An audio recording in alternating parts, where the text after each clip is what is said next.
next one we're gonna hit. It was actually voted on. The Mountain put it at number one. Max put it at number nine, and Vitamin J put this at number four. It is the 2018 psychological horror Hereditary. I guess since I had number one, I'll go first. But I don't know. This one, I didn't really have much expectations from this movie. I heard a little bit about it. I heard it, well, I heard it was pretty good. So figured I'd give it a shot. But it's, if you're wanting a horror movie that's like jump scares and like scary right from the get go, this ain't your movie. This movie is a slow burn, but it pays off immensely in the last like 40 or so minutes. It just goes balls to the wall at that point. Uh, I would say, I don't know if I want to spoil. I mean, it's been out for 3 years. So I mean, if you're watching this and if you're watching things like top 10 horror movies, you ain't seen any of the horror movies. It's kind of on you, right? But I would say halfway through, after the sister dies, that's when the movie really starts to hit its stride. This movie is beautifully acted. The director did a great job of setting, kind of like James Wan, setting a great atmosphere, setting the tone for the movie. I thought Toni Collette damn near deserved an Oscar for what she did in that movie. I think my favorite scene from that movie was when the mom finally gets possessed. She, what was that? Oh, okay. She is like trying to essentially transfer the demon from herself to the son, but then she is like he's hiding in the attic, but then she somehow gets in the attic and he looks up and she is like flossing her head off with piano wire. That scene was just great. Yeah, the director in that has a way of doing very graphic scenes. He also did that in Midsummer. Uh, he has some very graphic, brutal deaths in his those two movies. But I think the more disturbing scene in that movie to me was when before she gets in the attic when she's hanging up on the ceiling and banging her head on the attic Yeah. door trying to get to her Well, son. That was yeah. pretty. Well, I just wasn't expecting her to freaking floss her own damn head off. Oh no, I mean, I just was no. not expecting that at all. I mean, I They wasn't. come Yeah, out of nowhere. there's a lot of things I wasn't expecting in that movie. But one good thing with that movie is that Jacob, what's the director's name? Ari Aster, I believe. Yeah, Yeah, that he does sounds a right. great job with this movie. Because the first time you watch it, you don't really know what's going on with it. So you watch it just kind of just trying to take in all the information you can, and then you're watching it, and then once you get the reveal at the end, you kind of like, oh, hold on, this. Oh, so back then when I saw this, that's what that was. So then you kind of want to watch it again because then you kind of see it differently. You kind of watch the movie the way you watch it a second time. You get a different viewing almost.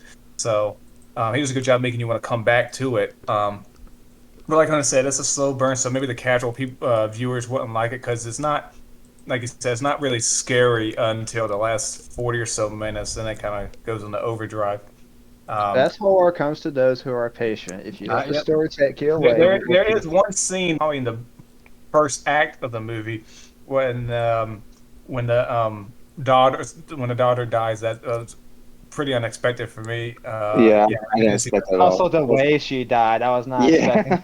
Yeah, no, did not expect her to be having her head out the dang window and getting like decapitated. That was not but again, that apparently that was a theme in the movie because the mom also decapitated herself too. Yeah, So, and didn't they and then decapitate the grandma the I believe they found her in the body. Her attic? head. They took her body. Her head was gone. I Yeah, believe, yeah, right? yeah. Because And then I guess that had to be like sacrificed or something. It's been a while yeah. since I've seen it, but And also plays Ari Aster definitely has a thing with cults because if you've seen Hereditary and Midsummer, Midsummer, yeah, he definitely, yeah. he he definitely goes into the cult aspect very deeply. And Midsummer is also a fantastic movie. I really like both of them. He's probably definitely near the top of my list of best horror directors at the moment, if not the best one right now.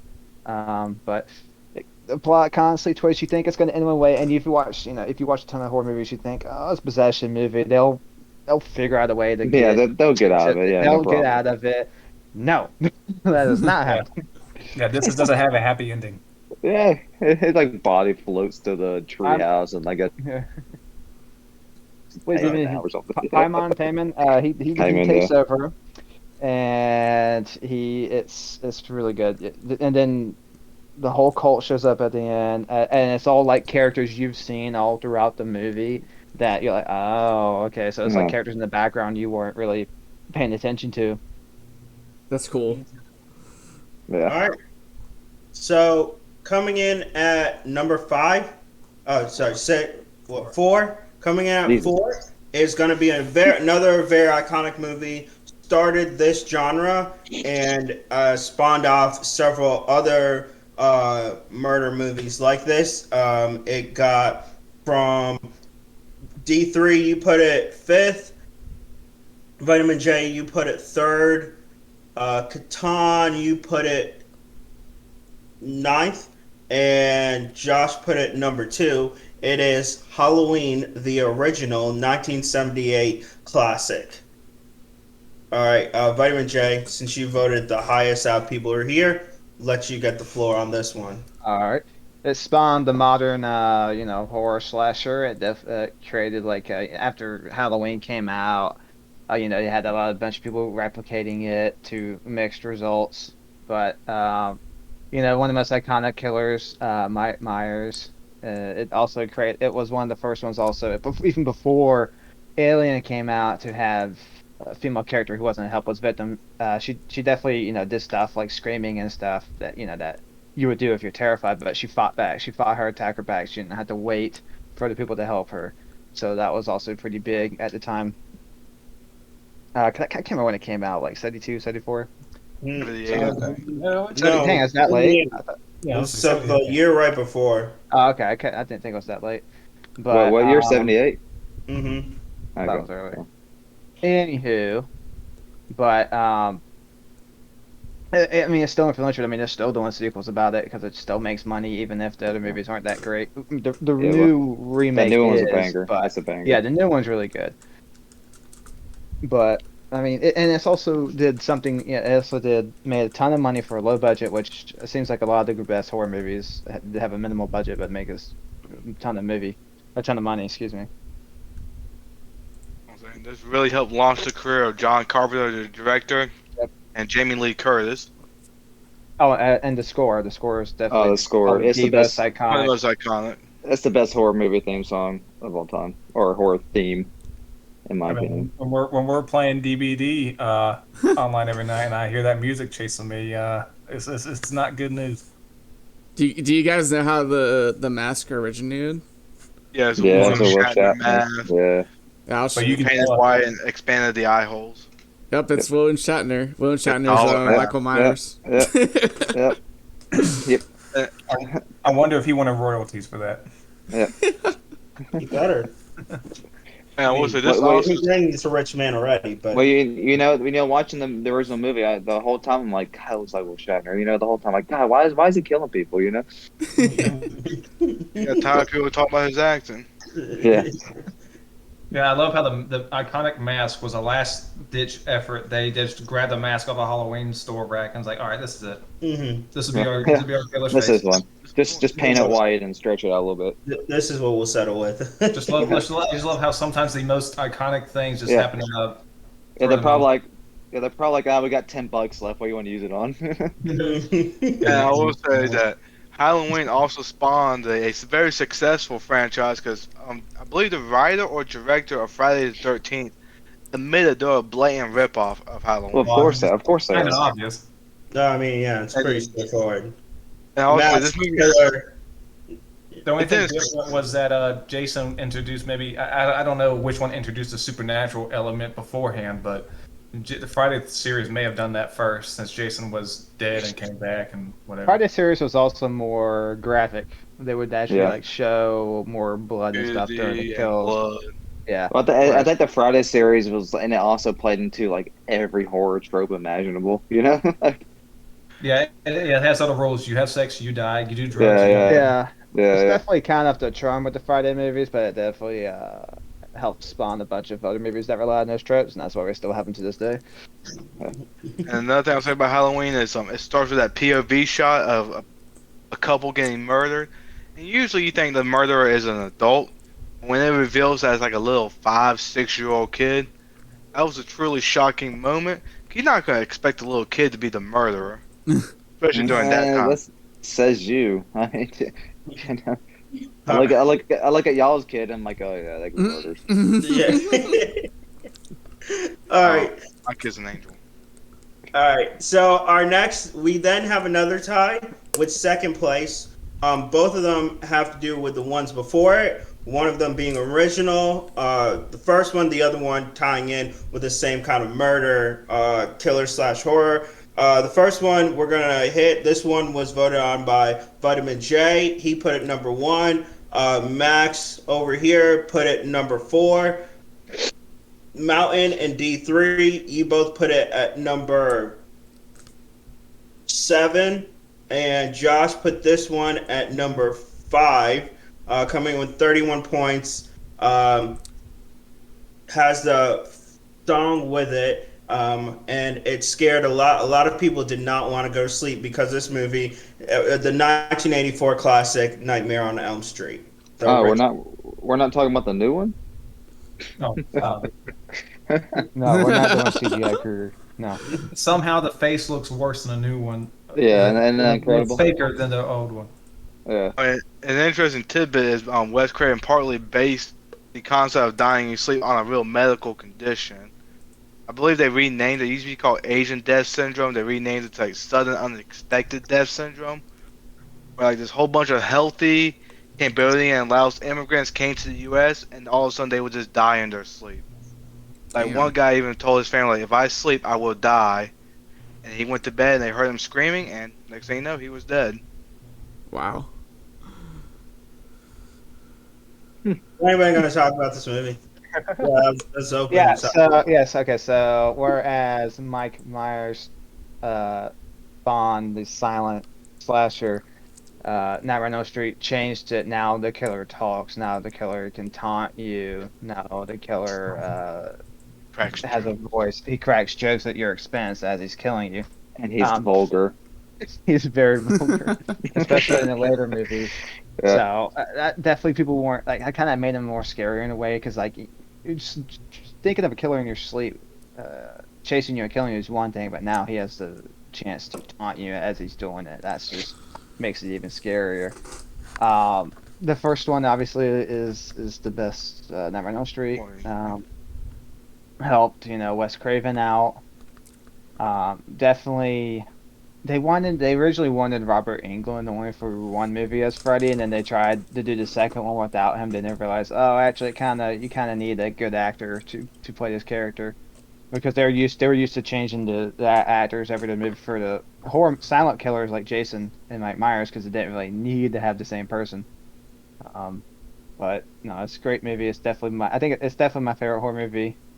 Definitely the most iconic ones, and helped launch careers of Johnny Depp. So it's good for that. Could Yeah, you and say that? Could you say that Freddy is the man of your dreams, Jacob? I knew that He joke is. was coming. Yes, my dreams. He's definitely man of my dreams. But Vitamin J knows my favorite horror icon is Jason. But I have to admit that no Friday movie really comes close to Nightmare on Elm Street as far as quality goes. But the one thing that separates this is two things. One, they had a unique weapon design for Freddy, because most of the killers you see holding a blade, a machete, or some sort of knife type object. Whereas Freddy, I mean, yes, he does have knives, but they're like saw blades or blades on his hand, kind of like the horror version of Wolverine. So that was different, and what was unique about him, of course, was that he kills you in your dreams and not in the real world. I mean, you die in the real world, but he's not physically out there until you bring him out. But so it's different than Jason, Michael Myers, all the other slashers. Whereas you can see them; they're right there in front of you, and they have a knife. You can run away, but in your dreams, you can't really run away, and you can't really defend yourselves. So that was probably helped him stand out more is that this guy is in control of your dreams. He's gonna get you. You can't hide. He'll think you think you're gonna hide, but he'll pop up, and then he'll cut you to pieces, and that'll be that. And then it's just frightening because the only way to not see Freddy is not to sleep, and then if you don't sleep, you die anyway. So he you wins. kinda feel like you're screwed either way.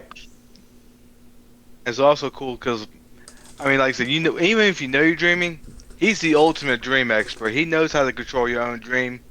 By the time you figure out what you can and can't do, he probably will already have killed you. It's not like you can really prepare for him either. Yeah, the only thing that confused me about like the Freddy Krueger is, I don't know, it makes more sense in my mind because like he's a pedophile and like the town kills him or whatever, and then he comes back because he's that evil or whatever. I don't know, but I thought it would always make more sense if they killed Freddy and he wasn't a pedophile, and then that would give him more of a reason to come back and be vengeful. I don't know. That's I the way agree I with that's the way I would have done it, but I agree with that. Same. yeah, because like I'm like, well, he was a pedophile. I mean, I guess they didn't have to burn him, but whatever. But You can see why someone would do that. Yeah. You want to be kind of like Joker, where he's like people can relate with him. It's like a human Yeah. aspect. I guess is what you're Yeah. trying to say, kind of. Yeah, but I guess you can't really- I guess the only reason maybe they didn't do it that way is because then maybe you would have a little bit of pity for Freddy, and they didn't want that because he's a freaking murderer. Yeah. So, that's the only. I mean, I don't know. True. No sympathy. All right, so we're gonna go on to the next one. It was directed by James Wan. It came out back in 2013, spawning a whole series, and the first one did really well. Max over here voted number 1. Mountain voted at number 2. D3 voted at number 4. Katan voted at number 10, and Josh voted it at number 7, coming again with 31 points. It is The Conjuring. Yeah, this one is one of my must-watch horror movies. Every Halloween season, I have to watch this one. Everything, but I like even the movie poster of that tree, with the tire The swing hanging person. on it, or Yeah. not the tire swing, the nooses on it. But James Wan, I'm not gonna repeat everything I said about the first one, but he does the same thing in this one where he sets you up, especially with the toy box, with the mirror box, and then you think something's gonna come and it doesn't, but then later on he'll bring it back. But then it has classic scenes like the clapping game. But he just, without repeating everything I just said about Conjuring 2, but he just does what he did in the second one just a little bit better in this one. And he just, James Wan, you're the man. Yeah. I think my favorite scare in that movie, and this one actually did get me, was like I can't remember why. I think the little girl was having like dream, or she like sleptwalked or something. But like she was like kept running into her dresser, and the mom went to get her, and then all of a sudden like Bathsheba's on top of the dresser and jumps on her. I thought like that got me pretty good. But yeah, I mean, not to beat a dead horse, but again, James Wan does a great job setting the atmosphere, setting the tone, subverting expectations. If you want an actually scary movie, this is the one to see.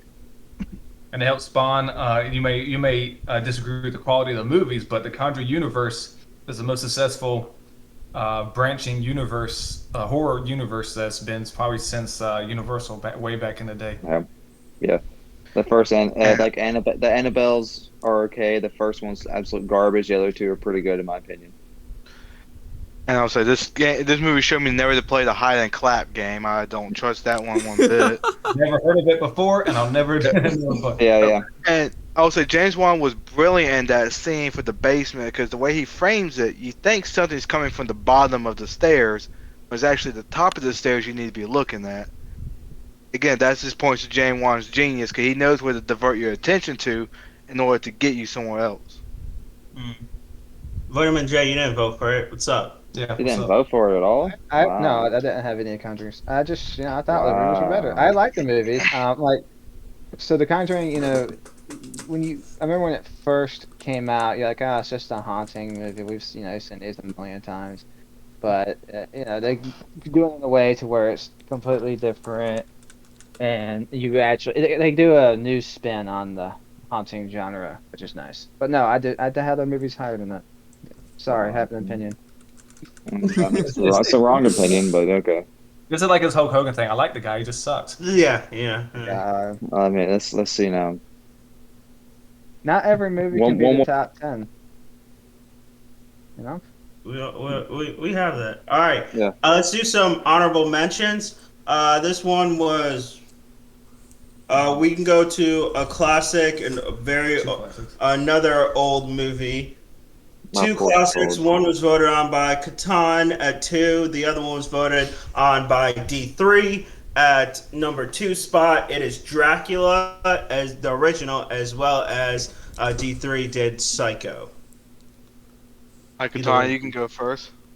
I mean, part of my ruling, and Bobby, I've kind of sensed this with Bobby as well, is you want to have, for me, it's like important to have movies that really, it's not just if it's a good movie or not, but if it sets the stage for future movies to come.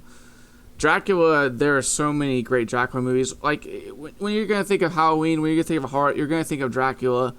So, and the original movie, really good. I love the atmosphere. I love how it looks. The acting is really, really good. I can't think of the actor right now, but he did a Bela really. Lugosi. Say again one more time. Bela Lugosi. Yep, him.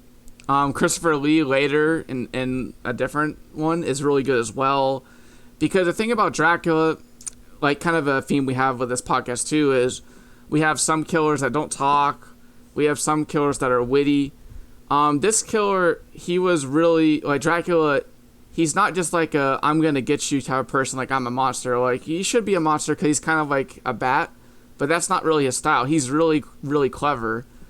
And so that's how Dracula can get you, because you're facing kind of like a gentleman, but they'll take you down. So He's Ted Bundy. He's Ted Bundy is what he is. Yeah, essentially. Okay. And anytime you hear someone do a Dracula voice, they're impersonating Lugosi. Yeah. And I think because I think beforehand the way vampires were written, people thought of them a certain way, but ever since he did Dracula, vampires have been pretty much followed the same blueprint as Lugosi. They kind of, it been the same kind of character with minor variations in between ever since he did it. If it wasn't for that movie, we wouldn't have gotten the great hit of Twilight. No, I'm just kidding. I'm just kidding. Oh god! You say you beat the punch. I was about to. You were gonna say that? Great minds think alike. Talk about Go ahead, talk about Psycho. Well, also Psycho also revolutionized the genre, as were in the 40s, 50s, and 30s. Pretty much most of your killers were monsters or aliens, stuff like that. Psycho started the tradition of making it more human killers. Where the evil is the human, not the outside. Then Hitchcock also changed the way we watch movies, because for Psycho, he made sure that everyone, if you bought a ticket, you had to be there on time. You did not get in there late like you used to be able to. In Psycho, movies now, you can't show up halfway through and then catch the next showing. You gotta be at your scheduled time. Hitchcock is the reason why for that.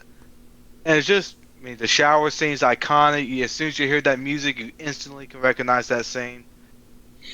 And it's Hitchcock's one of the greatest directors, and that's one of the greatest movies made. Well, not just that. With Psycho, it was the main star of the movie dies in the first act of the film, which later on Scream copied the same thing. So I think that's the first one where you're like, okay, I'm gonna go see this movie because Janet Leigh was her name? Yeah, Janet Leigh.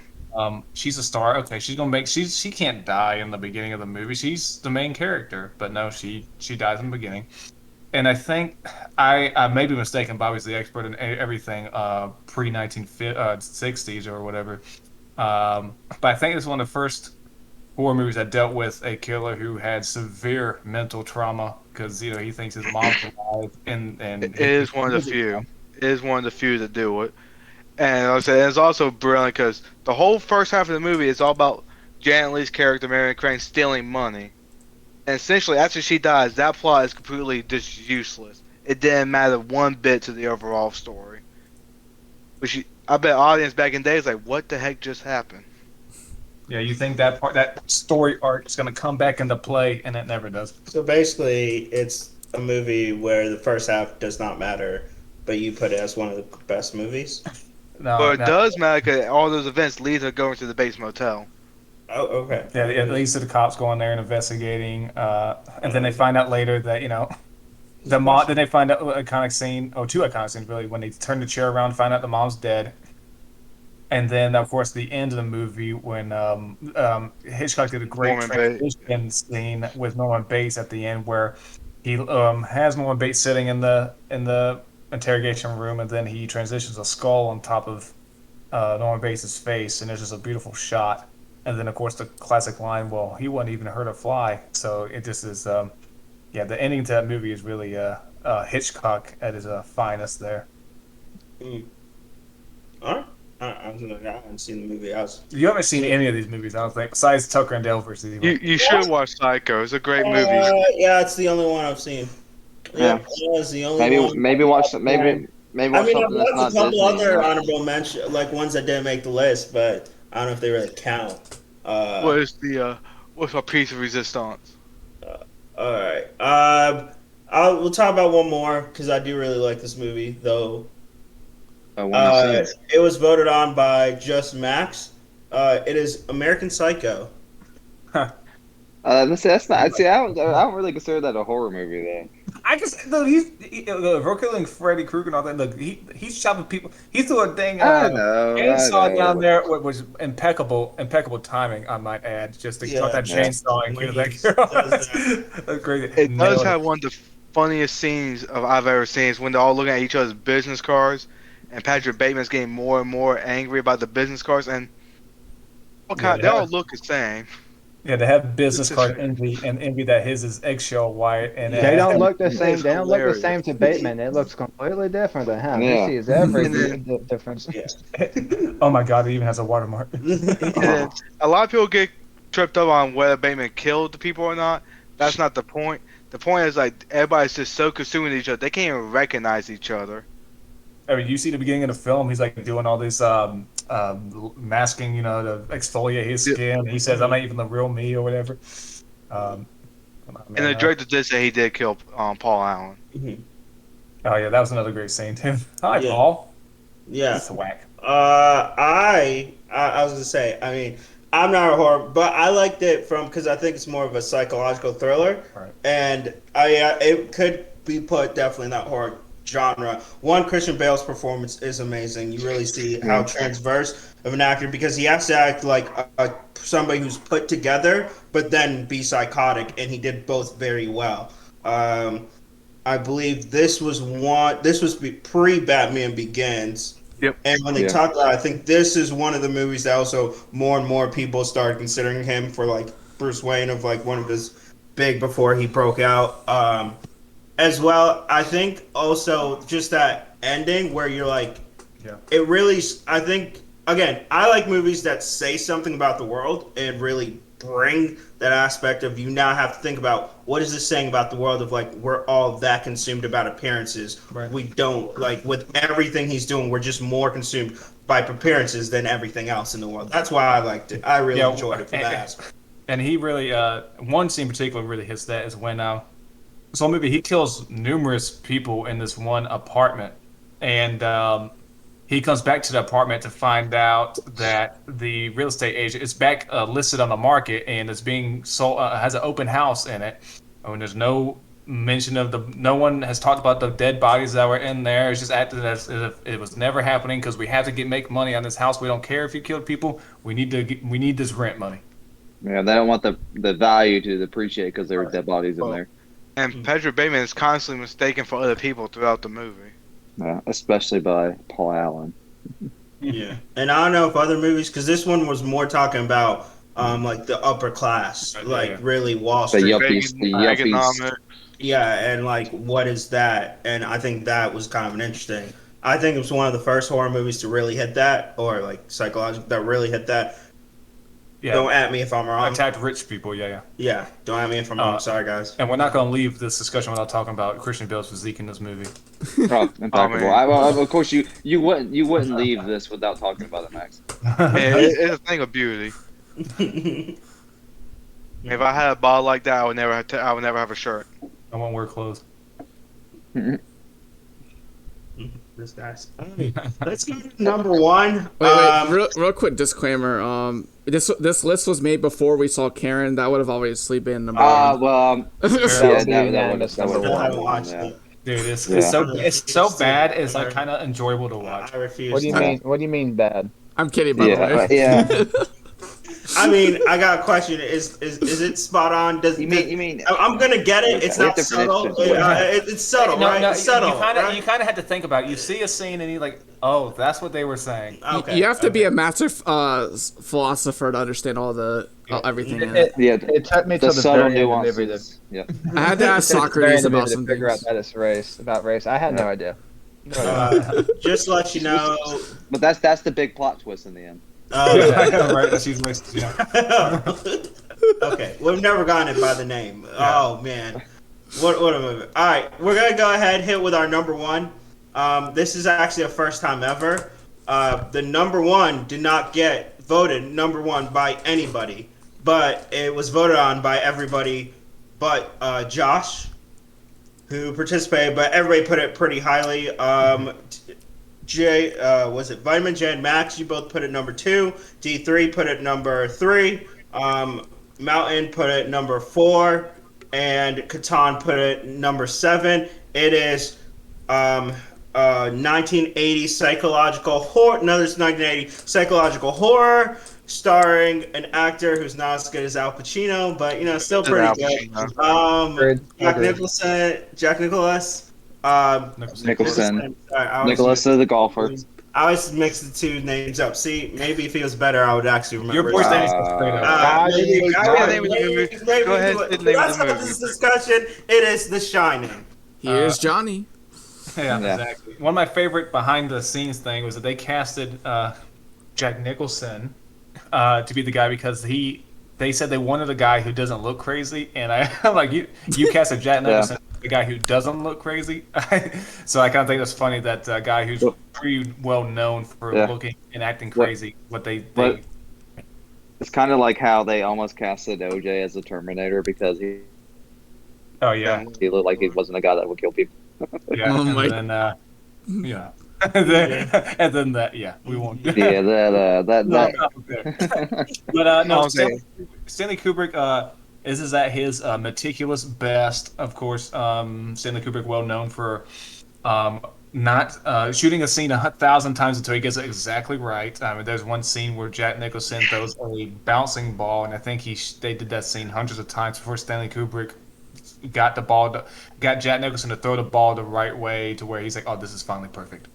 But no, he Anal. yeah. But no, another cool thing Stanley Kubrick did is that he intentionally, like, the son would ride around on his little bike through the hotel, through the whole movie. He was just riding around, but then Stanley Kubrick intentionally made it so that you had no idea the layout of the hotel. Like, if you were to map it out, it would make no sense. Because people have tried to map out what the Overlook Hotel looks like, and it doesn't make any sense with all the turns Danny does and all that. And he did it on purpose, so that way you couldn't place yourself. in a Bearings, hotel. yeah. Yeah. So I thought that Stanley. I would never think to do something like that. So Stanley Kubrick, he's crazy, but he knows what he's doing. This movie spawned so many iconic moments. You got the blood coming down from the elevators, which they changed in the trailer to make it look less bloody. Yeah, because he said it was rustling, avoiding with Yeah. like the MA rating or whatever. Yeah, something like that. And then you got the twins in the hallways telling Danny, come play with us. You got that weird dog guy dressed as a dog and the other older gentleman. And Yeah, then- like a furry or whatever. Yeah. And then you got room 237 when Jack Nicholson goes in there. You see a very attractive woman come out of the bathtub naked. Oh, They yeah, start that scene making was out great. and it becomes like an old decaying woman. Yeah, and a lot of hotel rooms still to this day do not have that room number. I didn't know Just- that actually. Bad luck. Yeah, since Also the love how movie they- came out. I just want to say I love how they use the floor pattern in Toy Story. I know, Yeah. yeah. Like this movie's so iconic, even the floor pattern's iconic. You know what I'm saying? Like you recognize it, like, oh, that's The Shining. Yeah, okay. I just Yeah. also love how this movie is a metaphor for the Apollo landing. Like the Well, absolutely. Yeah, There's I so mean, many yeah. conspiracy theories about this movie too. There's a documentary about that if you. Oh, I know, I Good know. to- It was Well, ridiculous. you didn't know Stanley Kubrick directed the moon landing, right? He did. That's what he was telling us. Yeah, exactly, yeah. Well- He didn't want to come out and say it, but he just He was planned it in his movies, playing it subtle. And for such Yeah. an iconic movie, the author of the Hold book, Stephen King, hates the movie. Which makes no sense. Yeah, I don't. Doesn't he also hate? Yeah, I don't really see what he hates about it. He hates pretty much every movie that's based off his book. That does it better than his book. Yeah. Because they And, did a TV version of The Shining that's more faithful to his book, and I've seen it, and I mean it Awful. doesn't compare. I said my only complaint with this movie is they did Scatman Crothers dirty. I think he should have played a bigger part in this movie. Okay, he's want to teach Danny about The Shining. He comes to save the day in The Shining. All of a sudden, he gets killed off as soon as he re-enters the picture. Yeah. I think he deserved more of a shining moment. I think that Well, does. Bobby, that twist- I was gonna say it's another trope, Bobby, and then the yeah, black it man's twists got your to die. expectations. No, well, also Yeah. twists your expectations. You think he's coming to save the day, but then he doesn't. Yeah. He does. And dies instantly. Mm-hmm. I'm saying that's the only part I agree with Stephen King on. He was not a fan of that moment either. I liked it. I liked it because it twists what you thought was going to happen. I also give Stanley Kubrick this. Even if you take the horror elements out, he'll still give you a good enough movie about a family, a wife and a son escaping an abusive alcoholic dad. That doesn't mean Stanley Kubrick's that good. The ending is open to interpretation. It's whatever you want it to be. With the painting, with the picture at the end. Was he always there? Yeah, was he always I- there? I always Yeah. thought of it as like every single time the hotel claims a victim and adds it to the photo. Yeah, That's what I That's how thought. I interpret it. That's what I'm saying. Like, there's no right or wrong way. It's really open to interpretation. I don't think Kubrick ever said decidedly what it was either. Yeah, is that the same ending in the book, or? I haven't read the I book. don't know, honestly. Gosh, guys, you need to read more. Probably not, because Stephen King doesn't know how to end books. So I was- imagine. I was he going wasn't to as read great it, but you guys showed me it was 1,000 pages. I said no, thank you. I said no. I've read that. That's Anything, pretty good. anything more than 10 pages for Max is a no go. I need pictures, man. Yeah. Not a picture. Not one. Yeah, I picture. bet you like the books with pictures in it, don't you? Yeah. Mhm. Actually, you know what? I probably won't read those. I'll wait for the movie. Yeah, True. bro. I mean, everything gets a movie. What's the point of it's a lot of work. It's a lot of work to read. Mental energy here. Why imagine it when somebody can just show I'm it? a visual learner. Okay. All right, so that was our list for top 10 favorite horror movies. Just a reminder of it. We had number tied at 10 was It Part 1, Young Frankenstein, and The Invisible Man. Tied at number 8 was Alien and Get Out.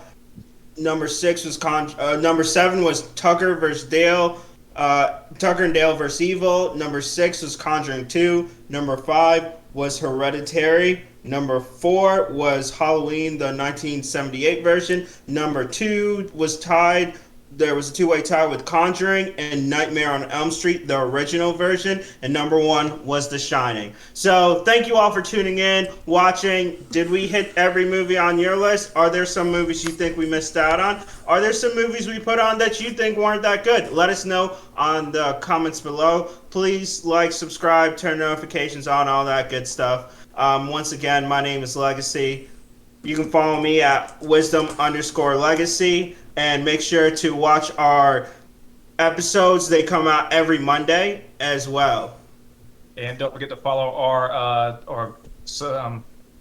what do they call it? Follow our Twitter page at Horror Discussions, and then also on Facebook. We got a Facebook page, so feel free to add us as a friend there as well. And we'll drop episodes every Monday.